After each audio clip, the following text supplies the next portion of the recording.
বন্ধুরা, আজকে চলে এসেছি এত পেঁয়াজ নিয়ে। আমার ডাইনে বাঁয়ে সামনে পিছনে চারিদিকে শুধু পেঁয়াজ আর পেঁয়াজ। পেঁয়াজ উৎপাদনে আমাদের রাজবাড়ী জেলা কিন্তু টপ 5-এর মধ্যে একটা। অনেক পেঁয়াজ হয় আমাদের রাজবাড়ী জেলাতে। আমি সকালে উঠে চলে গিয়েছিলাম পেঁয়াজের মাঠে, আসলে পেঁয়াজ দেখতে নয়, পেঁয়াজের ফুল দেখতে। মাঠে গিয়ে দেখলাম পেঁয়াজের ক্ষেতে পেঁয়াজ তোলা প্রায় শেষের দিকে, অল্প একটু জমিতে বাকি আছে। আর এই পেঁয়াজের ফুলগুলো এক পাশে অল্প কিছু রেখে দিয়েছে, এর থেকে বীজ করে পরের বছরের জন্য রেখে দিবে, আবার নতুন পেঁয়াজের গাছ করবে। তো এই ফুলগুলো দেখতে আমার কাছে খুব ভালো লাগছিল। আমি এদের সাথে আসলে ছবি তুলতে আর ভিডিও করতেই গেছিলাম। তারপরে মাঠে ওনাদেরকে পেঁয়াজ তুলতে দেখে আমিও পেঁয়াজ তুলে নিয়েছিলাম। এই ফুলগুলো দেখেন কত সুন্দর, কদম ফুলের মতো গোল। তুললাম একটা, আপনাদেরই তো।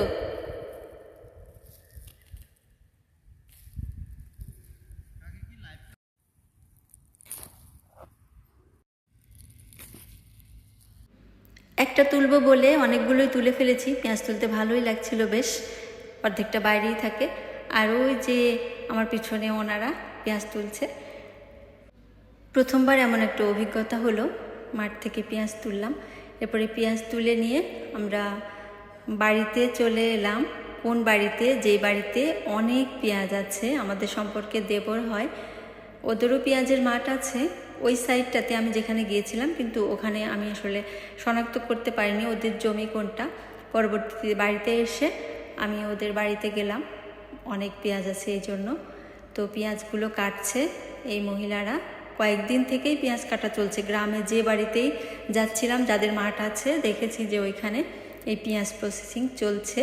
আমরা আসলে শুধু রেডিমেড পেঁয়াজটাই খেয়ে থাকি, কিন্তু এটার পিছনে যে কত ইতিহাস আছে সেটা জানি না। আজকে আমি চেষ্টা করলাম আপনাদেরকে দেখাতে। শুধু দেখলামই না, পেঁয়াজ গিফটও পেলাম। এই যে ব্যাগের মধ্যে করে আমাদের ওই দেবর আমাকে কিছু পেঁয়াজ দিয়ে দিচ্ছে, আমিও সাদরে গ্রহণ করলাম। এত তাজা পেঁয়াজ, একদম জমি থেকে তুলে আনা। কিছু দেশি আর কিছু হাইব্রিড পেঁয়াজও নিয়ে নিলাম। 2 ধরনের পেঁয়াজই ছিল ওদের ওখানে। তো আমি দেশি পেঁয়াজটা বেশি নিলাম আর হাইব্রিড অল্প কয়েকটা নিয়েছি। এই যে আমার ওই দেবরটা, সুব্রত ওর নাম। ওদের বাড়িটাও কিন্তু বেশ সুন্দর, আমার খুব পছন্দ ওদের বাড়িটা। এবার এসে ভালোই হলো, পেঁয়াজ তুললাম, পেঁয়াজ দেখলাম, আবার পেঁয়াজ নিয়েও গেলাম সাথে করে অনেকগুলো। এই যে দেখুন বাইরেও কত পেঁয়াজ রেখে দিয়েছে। ধন্যবাদ সবাইকে পুরো ভিডিও দেখার জন্য। আজকের মতো এখানেই শেষ করছি। পরবর্তীতে আবার নতুন কোনো ভিডিও নিয়ে আপনাদের সঙ্গে কথা হবে। ততক্ষণ পর্যন্ত ভালো থাকবেন সবাই।